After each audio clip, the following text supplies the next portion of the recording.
Yo, what's going on? It's Solskjaer Post. How you all doing? Today I've got a very special guest on Chatterbox. It's Mar. What's going on, bro? Yo, bro. Debut. Do you know what I'm saying? I'm ready for the business. I'm ready to get into it. Wicked, man. Good to have you on, man. And as everyone knows, you're a big Chelsea fan. How long you been a Chelsea fan, bro? What's going on? Not since 2005. Don't tell me. To be honest, I went to my first game 2007, which was a 1-1 draw against Aston Villa. But to be honest, from the moment I heard the liquidator and everything coming out, because it took me a few years to pick a team. I was following football from young, but I couldn't pick a team. I had like some Arsenal friends, I had some Chelsea friends, and then I was like tossing and turning. I went to some cheaper games like Charlton and everything, Millwall. Started to get into it a lot more, and then once I went to that Chelsea game, we didn't even win, but that liquidator playing at the start, I was like, this is it, man. This is it. Oh, mate. So you're quite a veteran in Chelsea regards, then, isn't it? Yeah. I don't know any Chelsea fans from past 2000. And then obviously I had to go back and do my homework and all that stuff as well. You got to go back and look at your Mark Hugheses, who we've shared. Your Di Matteos, your Vialis, and all that. So yeah.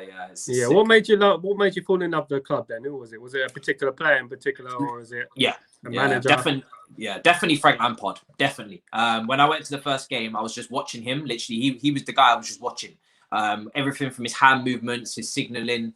Every time he turned his head to scan awareness and everything, I was watching him because I always wanted to be a midfielder. And then in Sunday League, I ended up playing like left wing, left back. Never could really get in midfield because I couldn't scan. Like my eyesight, as you can see, is just ropey anyway. So me trying to scan also around me was never going to work. Do you know what I mean? So he was brilliant at it. So yeah, definitely him. Oh man, you got some legends in there, innit? From back in the day, man. 100%. From back in the day. So Chelsea this season, they've sort of improved a little bit under Tuchel. Was you always Lampard in, or did you want Lampard to go in the end?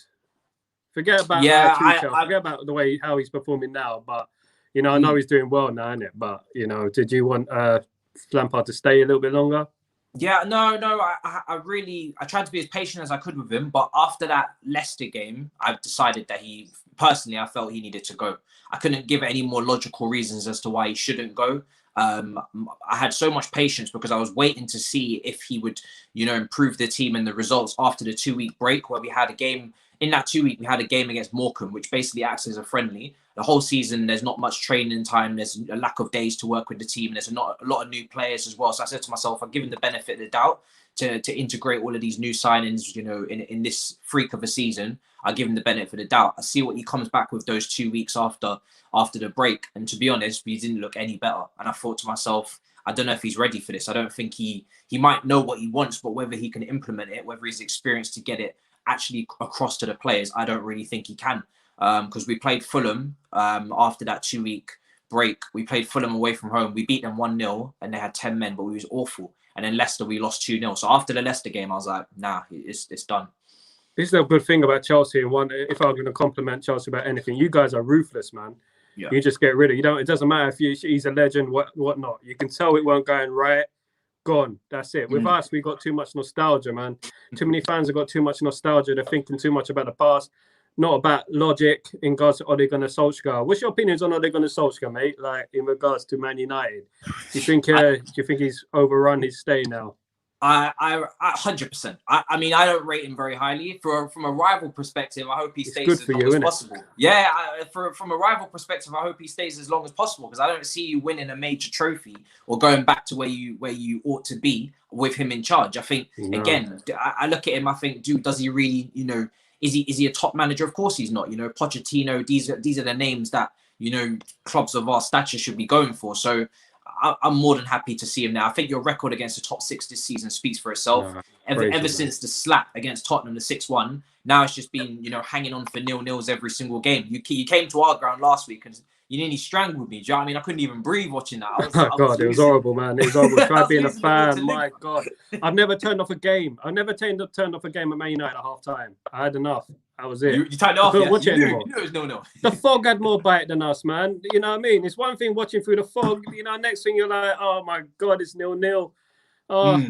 We weren't even breathing at the goal, mate. It's just, it's pathetic, to be honest with you. And then you got these top reds. We call them top reds. I don't know if you call them top blues or whatever in your community. We say you're stick by the lads. Stick by the lads. Go and support another team. You know, go and support your local club. Leyton Orient is mine. Go and support your local club. Blah, blah, blah. You know, it's pathetic, to be honest with you. You just need to see it how it is and call the game how it is, innit? Do you know what I mean? And the way Chelsea are playing now compared to us, I could see a style of play with Chelsea already. You know what I mean? Already, I could see the way Tuchel wants to play. With Ole, it's been 2 years, 2.5 years. I still don't know what he wants to play. Whether it's a counter-attack game or whether it's a front foot game, a defensive game.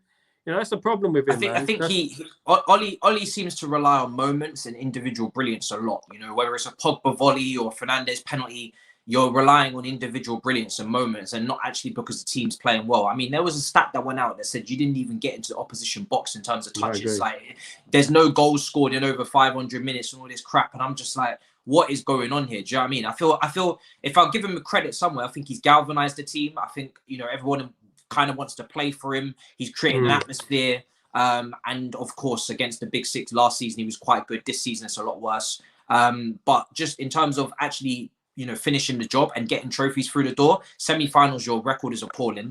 You know, in terms of actually playing a style of football that is the Manchester United way, I'm not seeing that, which is kind of why he was brought in, because he's the ethos of the club and he gets it. Okay, if you get it, then do it. Do you know what I mean? Implement it. Not seeing it. So, but I'm fine with that because, like I said, you're cool, right? I'm good. It's long may it continue for you, innit? Do you know? This is what I've been trying to tell these fans, man. Do you know what I mean? He talks a good game. That's it. He talks a good game. Playing youngsters. He talks about playing youngsters. He doesn't play youngsters. You know, he picks the same team over and over and over again. You know, you look at some of our players. Some of them wouldn't get in a mid-table team. You know, our defense is ridiculous. Do you know what I mean? It's like, you know, we come from Rio Ferdinand and Vidic, innit? So those days, you know what I mean? And even your strike force, you know, I remember Man United when you had Tevez, Berbatov, Rooney, Ronaldo, your defense, Vidic, Ferdinand, Van der Sar. That 2008 final, fam. That 2008 final. The standards have fallen on his face, God. Man. You look at that team, that 2008 final. My God, man. Unbelievable team. Unbelievable. Exactly. Obviously, it hurts for us, but we came up. No, but they are both really good teams. Both really good teams, innit? You had that game in the second half. We had it in the first half. Anyone could have won that game, man. Yeah, Drogba got sent off extra time, and then bang, you know what happens after that. Exactly. Yeah. He got sent off, and it's like he bottled the penalty a little bit. Yeah. Do you think? Yeah. He wanted to. I think he would have taken the fifth penalty potentially, but you probably would have won the game. You probably would have won the game. You know, I can't count on lucky stars for that game. You know, actually, we could have lost the game, could have won the game, could have went either way, but you know, all's well that ends well, innit? You know, you won the Champions League anyway. Yeah, so exactly. So solidifies you as the best club in London, the biggest club in London, I think, anyway. Yeah. You know what I mean? Because you won the European trophy, the big one, innit? 100%. So, yeah, man. Wicked, man. So, in regards to Chelsea, history of Chelsea, who do you think? To be honest with yourself, I've had this debate with a few Chelsea fans in the past. Terry or Ferdinand? I'll be honest. For me, I'm being honest. I have to say Terry, because the goals that he got from defense, the lack of pace that he had, so he didn't have that luxury where he could bail himself out. Not that Ferdinand did, but he had the opportunity to bail himself out if need be with his pace. Because John Terry didn't have that, you know, his positioning had to be on point, his awareness, because he was slow as hell.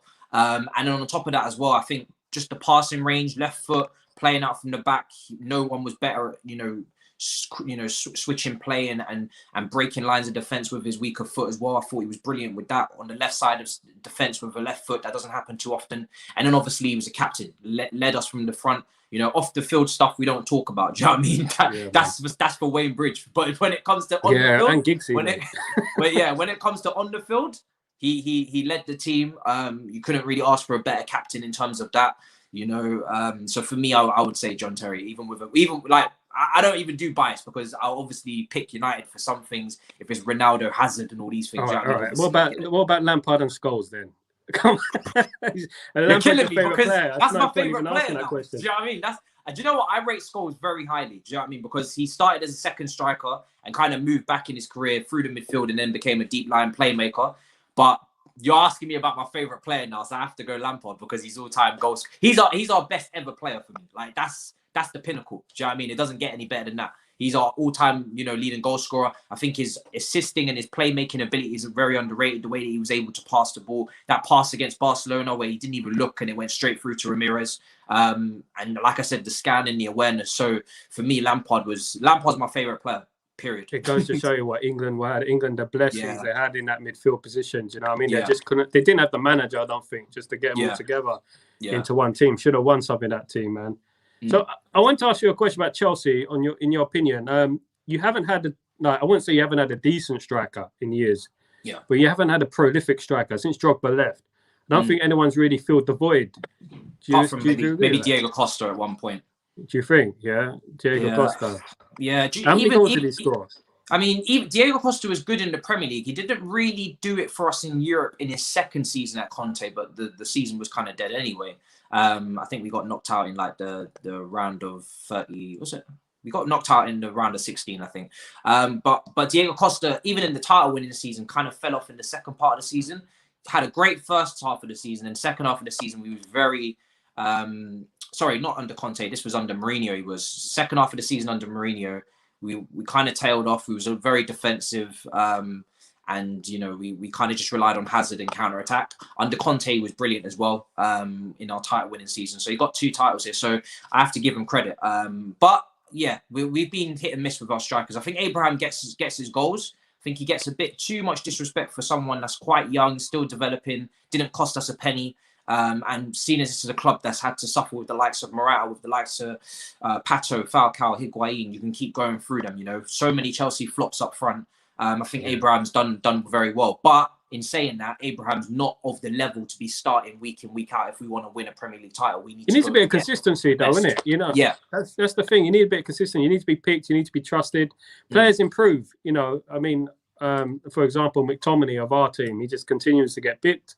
Regardless how badly he plays, and he's improving. You can tell he's improving, but you would, isn't it? And that's the same with strikers. Strikers breed of confidence, and the only thing is with that position, I think striker and goalkeeper, I always separate. I think that's the cutthroat positions where you just need the best of the best, because that can cost you positions and points in a season. I think in midfield, fullback, I could maybe accept a bit more time in terms of development, but in the cutthroat areas of the pitch where it decides games, I need the best of the best. And I think Abraham's got potential, but his heading ability hasn't really improved, which has been a big downside for me, and a few other aspects of his game as well. And I think when we look at Chelsea and the way that they operate, we talk about them being ruthless. And they're looking at Erling Haaland, and they're looking at that's just going to happen. Even Drogba, when he was here, he had to compete with Anelka, had to compete with Shevchenko, Fernando Torres. His position was never certain. So if you're going to be a Chelsea striker, you just have to expect your competition to come, because that's just how it goes.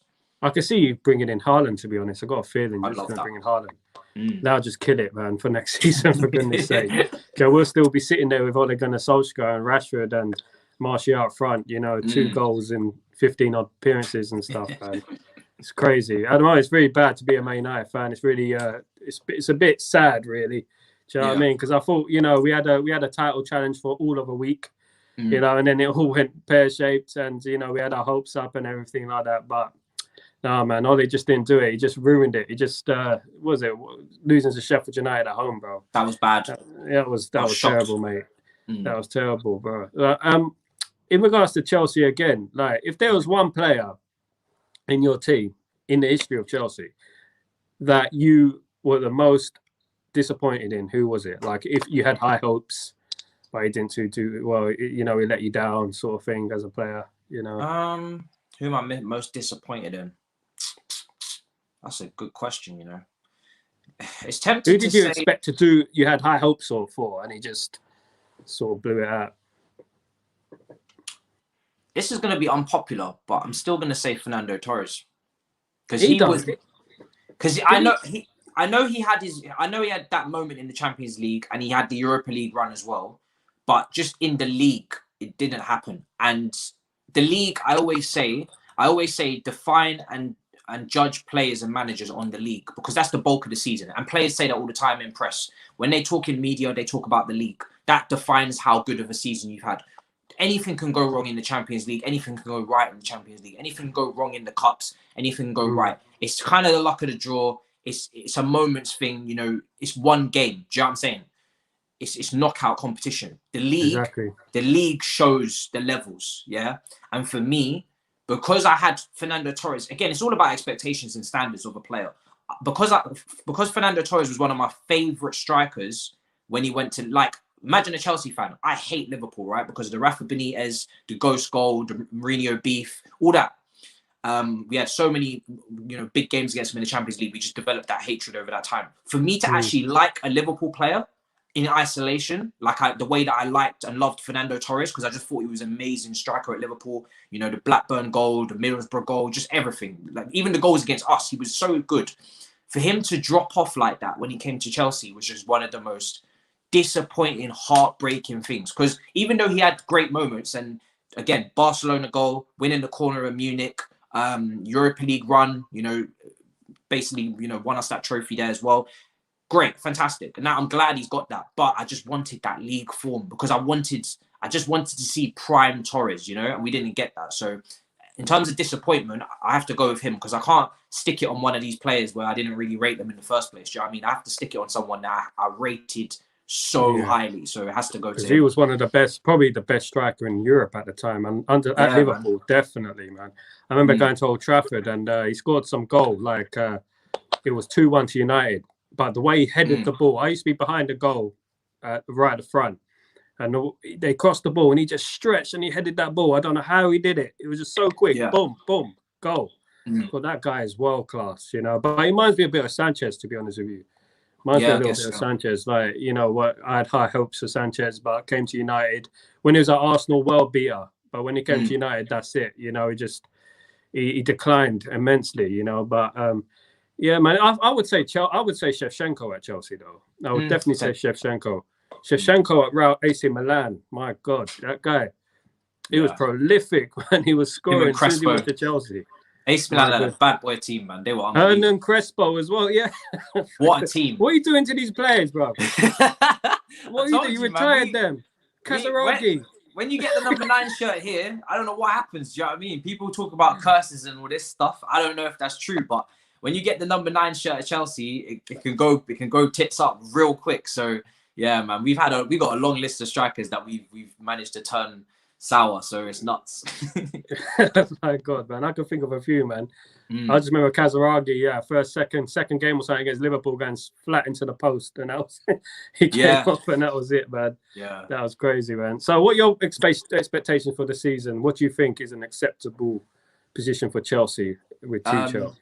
For me, before the season started, I had us to finish second, and then I don't really feel like changing that because I feel like the way that Man United are playing, they're there to be caught. Do you know what I'm saying? I'm not one of these guys that really look at other teams' results and, you know, this guy's, you know, they lost so we can draw. No, we have to just do our thing. Do you know what I mean? Keep winning. Do you know what I mean? I keep telling them on my channel, W settings only. That's how it stays. So for me, go and get that second position. You know, Everton's coming up on Sunday. For me, that's a very difficult game. Again, I'm nervous as per usual because the record against the top 6 this season is giving me PTSD. Do you know what I'm saying? So how am I meant to be confident? Do you know what I'm saying? I've got nightmares just because of the record. So I know it's starting to get better now. I mean, we've played, you know, Tottenham, Liverpool, Man United, and we're unbeaten now under Tuchel. But in the back of my mind, I still got it. So and you got that Ancelotti thing as well going on the next game, man. He's going to be one. Yeah, he beat us earlier in the season. I think that was very early in our bad run. That and Wolves. So yeah, I think that was the first defeat actually on our run. So he beat us at Goodison. I remember Richarlison was a prick. You know what I'm saying? I want revenge there. So yeah, man, for me, we just need to keep winning. We need to go and chase that second position because I've seen our fixtures in the last like 3 or 4 or 5 games and they're difficult. So for me, we need to try and wrap this top 4 up as quickly as possible. Don't get dragged into no battle. You know, I want to get this sewn up nice and quickly. Yeah, I think you will reach the top 4, to be honest with you. At the moment, I'm a bit worried about Man United reaching top 4, to be honest with you. I think we're on a bit of a downward spiral, and it depends what happens tomorrow. Man City, you know. What are your thoughts on Man City this year? You know, they're just taking it to a next level, isn't it? Yeah. Like, definitely going to win the league. 100% going to win the league. It's done and dusted, isn't it? It's ridiculous, though. It shouldn't be like that, bro. It just, you know, for me, it hurts me to say it. It's just like, they're just like, Guardiola, like Foden. Look at Foden. Look how much he's progressed. He's become one of the best players in Europe. Yeah. We got Greenwood, who should be one of the best players in Europe right now, and he's just drifting out on the right hand side. I feel like it's our coaches though, man. We're not being coached properly. But what would you say? How could a team like Chelsea, like Man United, stop Man City in the future? Obviously, we're not going to do anything this season, but. Yeah. What positions would you need, for example? Yeah, we're obviously, I'd say we're 1/3 of the way there now with getting a proper coaching. That's what you guys would have to do as well. You'd have to go and get a top coach to compete, because I think management is underestimated in this sport in terms of the importance of the role. You look at Barcelona, you look at Juventus, who was shitting all over Serie A, and the next thing you know, they're bringing rookie, and then bang, they're nowhere near the pace. So top teams now seem to be going with inexperienced managers, and it don't really work. Do you know what I mean? It doesn't really work very often. So I think everyone's chasing that Zidane Champions League type replication of that, but it's one in a million. Do you know what I mean? More time you're getting your Gary Nevilles at Valencia. Do you know what I mean? So for me, that's the first thing. Get a proper manager in. We've done that. Now, second thing is to look at the squad and say, does it match up? At the moment, it doesn't. Player profile wise, player ability wise, it doesn't quite match up. We've got a lot of players that are either just getting to their prime, but are not really top players, and they need a system to hide their deficiencies. Or you're looking at lots of young players or players in their debut season in the league as well, who need to improve or adapt. So we're off the pace there. And then for you guys as well, I'd say the same. There's a lot of players in your squad that I think are a bit overrated, that are not really the top quality. I'm looking at Martial now. I know a lot of Man United fans rate him highly, and I think he's a talent. But at what point does the talent need to be fulfilled? Because he's getting older. Do you know what I mean? He's starting to. What is he? He's 25. He should be at his peak. Yeah, he should be at his peak. Yeah, I mean, he's one of the most inconsistent players I've ever seen. Yeah, sometimes he looks like a world beater. The other days he flatters to deceive. You know what I mean? There's a few players like that in our team, though. Yeah. And the thing is, a lot of them have witnessed a lot of failure in the last few years, and they ain't really got that winning mentality. Like Rashford as well. He's been there years now. You think about his debut, 5 years ago now? Yeah, you know what I mean? So there you go. It's like, you would have thought they would have brought it on a little bit, but we got players arguing with each other. We got Rashford calling Maguire a knobhead. You know what I mean? It's crazy right now. There's no management in there. You got Solskjaer sitting on the touchline looking at his iPad, not doing anything, confident he's going to get top 4, get another deal from the Glazers. Mate, it's emotional right now. It's really. I can't deal with it with this United. I could see them getting thumped tomorrow. I'm a Man United fan. It won't be surprised me. Look, it won't be surprised me if we win tomorrow. I mean, it'd be like, oh, Solskjaer gets another contract. Solskjaer, Solskjaer's at the wheel, blah, blah, blah. But I can also see us getting thumped as well. And if we get thumped, mate, it's going to be crazy, man. Trust me. It's going to be long. I think if you guys had brought in a Poch, you might have seen your players that are a bit inconsistent. Obviously, player development and improvement would have been there. But I think the main thing I look at is your defence. I think to myself, Lindelof and Maguire, man, that is not a team that is serious. Maguire, I'm sorry, that is, for me, that's Kepa type levels. You know what I'm saying? You're spending big money on a guy who should not be wearing the armband. He's not going to be playing in a team that want to play over high line in any stretch of the imagination. He's got an error in him. He's dragging man down, like Luke Shaw when they're trying to defend for goals.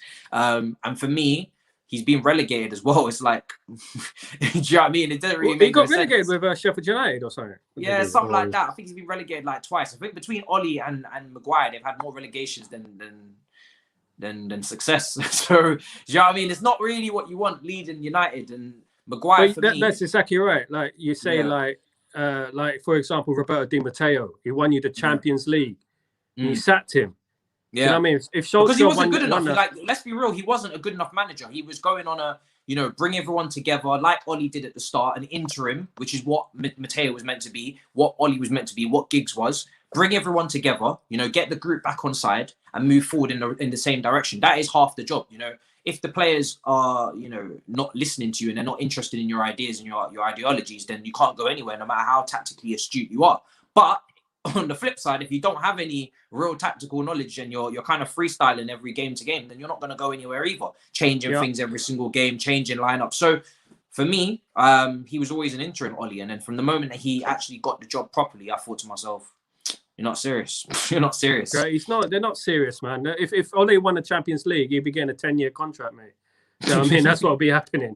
Do you know what I mean? They're not serious. I mean, you can tell he's not a good tactician. In-game management isn't there. You know, I know we love Ole Gunnar Solskjaer. He's a legend, but you can't be living off nostalgia, man. You know what I mean? He's not a great manager. Tactician, he's not a great tactician. There's hundreds of better managers out there than him. You know, and let's face it, he only got the job because he's an ex-Man United player. You know, but anywhere else he's failed. If you ask Cardiff City fans, they will tell you they played the worst football in their history, and that's telling you something. They've been in the 3rd division and things like that. Do you know what I mean? But if you ask them, they say that Solskjaer played the worst football in their history. You know what I mean? And that tells you, man. It's crazy how it is, though. But that's the one thing with Chelsea have over Man United. You act like a serious club. We don't act like a serious club. You know what I mean? Yeah. We're a big club, but we don't act like a big club. You know what I mean? You know, we're just relying on individual brilliance all the time. Bruno to bail us out every day, every game. The years are ticking on. You know, since that West Brom 5-5 Fergie, you know, title, bro. It's horrible, man. Was that 2013?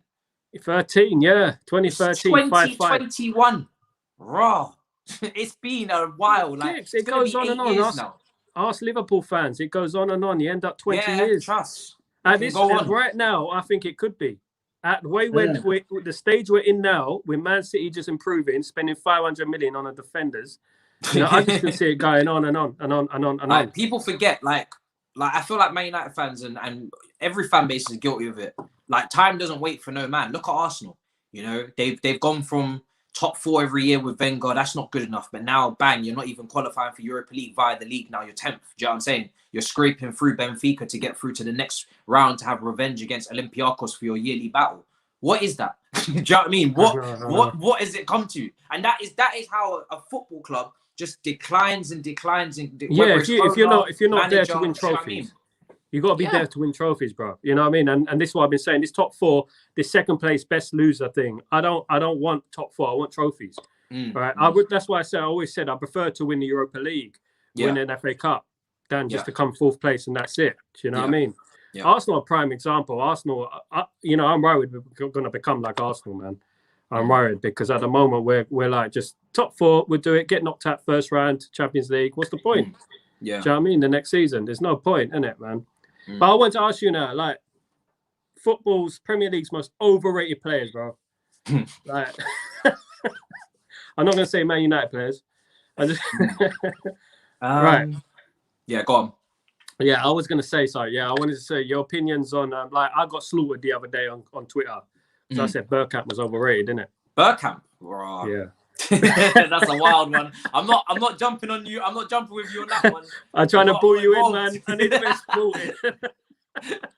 I need a bit of support, bro. You know what I mean? I was canting over Bergkamp in it. That was it. I won't slag him. Everyone has their favourites, you know what I mean? But Bergkamp was an unbelievable player. His intelligence on the ball was just brilliant. You know, I've obviously gone back and seen the clips as well because I couldn't see it all live. I was very young, but you just the touch, the first touch, I ain't seen, you know, the ball glued to someone's feet like that.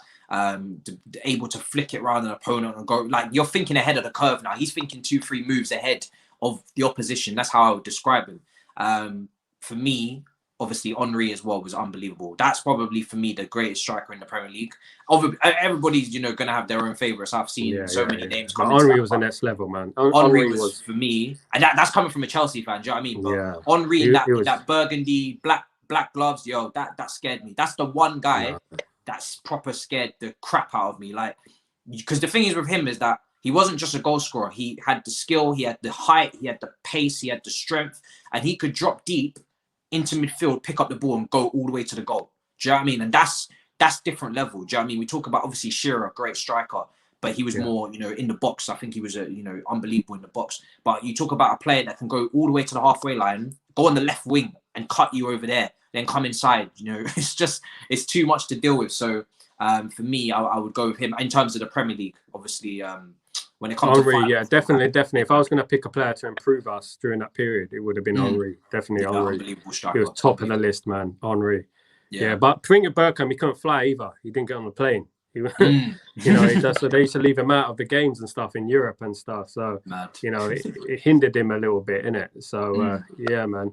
Right, and every show I ask top Premier League team of all time for you between Man United and Chelsea. So basically, a mixture between Man United and Chelsea players. Best 11. So in goal. For me, in goal, I know you're probably going to say Schmeichel. Yeah, man. You're going to say because I didn't really watch. I didn't get to see Schmeichel too much because I was way too young. I would obviously put forward Petr Cech because of the record season where we only conceded like 15 goals in the league. I think he has the highest save percentage in the Premier League of all time in terms of shots, save percentage in the league, clean sheets as well. I think he holds the record. So statistically, I know Petr Cech statistically has the top statistics. But obviously, I know Schmeichel's the cap. Do you know what I'm saying? So I don't really mind who you go with there. Both of them are top goalkeepers. That's like arguing between gold and, do you know what I mean, gold. Yeah. So, they're different goalkeepers as well. Like I would argue Van der Sar's got his positives as well. Yeah, Van der Sar's a great goalkeeper. No, he was a good player. So I'm going to do 4-4-2. So right back, who would you pick as a right back? There's been plenty out there. For Chelsea, who would I mean, if I'm putting someone in between Man United and Chelsea, I know you're going to pick all. No, I'm not. Because the thing is with Chelsea is that we haven't been blessed at right back really. I mean, Ivanovic was great, but going forward, he not great. So he was more of a centre back. Do you know what I mean? I wouldn't really say in the modern day. I wouldn't say. Who would you put for Gary Neville probably? Gary Neville, between Celestine Babayaro and Gary Neville, isn't it? So, Albert Ferrer. Albert Ferrer was good, but not all time. I'll give you Gary Neville. I'll give you Gary. All right, Neville. thank you. Centre back. First number, Terry, innit? Yeah, Terry's got to go in there for me, 100%. Terry and Ferdinand. Yeah, I'm all right with that. 100%. I think Carvalho is very underspoken about as well, but Ferdinand was an unbelievable defender. Yeah, there's that English communication as well, chemistry there. So, well, not chemistry. I guess they fought a lot. So, yeah, but yeah, definitely those two. Yeah, that'd be good. Didn't work too well for England, but it didn't. You know what I mean? Left back. Ashley Cole, clear for me. Clear. I know Patrice Evra was good, but for me, best left back in the world when he was playing. Ashley Cole kept Ronaldo and Messi quiet. Yeah, I was going to say that. Yeah. Mad. The only one who marked Ronaldo out of a game. Yeah, unbelievable winger. Yeah, unbelievable. I can't speak highly enough for that guy as a footballer. He's unreal, man. So good. Going forward as well, brilliant. World's best, I think. One of the best. A bit underrated European-wise, but, hated playing against Ashley Cole every week. Man, that guy. I mean, it was Euro 2004, wasn't it, when he just marked Ronaldo completely out of the game? And, did it. I think Champions League was it Champions League? He did it for Chelsea. Messi definitely had Messi roped. Messi was not getting past him in Champions League. I don't think Messi actually scored against Chelsea when they had that defense. It's only when we got rid of Cech and we brought in Courtois, I think that's when Messi scored. So Messi did not have good luck against that Chelsea defense until we kind of lost it and we went with other guys. Cool. Right midfield, man. Right midfield. It's an old school 4-4-2, isn't it? Proper. Yeah, and you know what? I know Ronaldo is getting on one of these wings. So it's like, it's one of those ones. I mean, do you know what? Yeah, let's put Ronaldo over there. Because I don't feel like Chelsea had mad right wingers. Like, obviously, Willian was here for a while. I don't really rate him. Do you know what I mean? Robin was good, but he ain't getting into this at all. He wasn't here long enough. So yeah, I'll say Ronaldo on the right. I can't think of any Chelsea guys that get in on the right. Ronaldo, yeah. And let me think of Chelsea players that could get on the right. My God. Nah. Because William's been there for time, Stanic. He's not getting ahead of Ronaldo, mate. I would love to be able to sneak Zola in this team somewhere as well. But I don't know if I can. Do you know what I mean? I don't know. There's not enough positions. No, football these days, yeah. When you think about players like Zola right now, 150 million easy. Yeah, like I want to be able to get Zola in somewhere. I don't know how, but it's nuts. Obviously, we've got Keane, Scholes, Lampard. No Lampard. Whoa. Lampard. No Lampard. Come on. No, Keane and Scholes for me and Giggs. Bro, you're just gonna take everything like that. Van Persie and Van Persie's not getting into this, is he? Nah, it can't be. Not in a Man United shirt. No. He's only there for 2 years. Was it 2 years? 1 year. Yeah, 2 years. 2 years. No way. If we're doing that, for me, I would have liked to have got Eden Hazard in there as well. Lampard. Surely Lampard's got to get in there somewhere. I don't mind who you pick between Scholes and Keane, but Lampard surely's got to get in there. All right, yeah, Lampard. We'll give you Lampard then. And what about the other centre midfielder? And then I'll give you Giggs because sacrificing Hazard is not easy for me. Oh mate, but he hasn't done well since he left, innit? So yeah, since he's left, he's had a tough time. One goal, grass man. is not always greener. Yeah, the grass is not 2.0. always greener. You know what I mean? He's had one goal, no assists or something like that.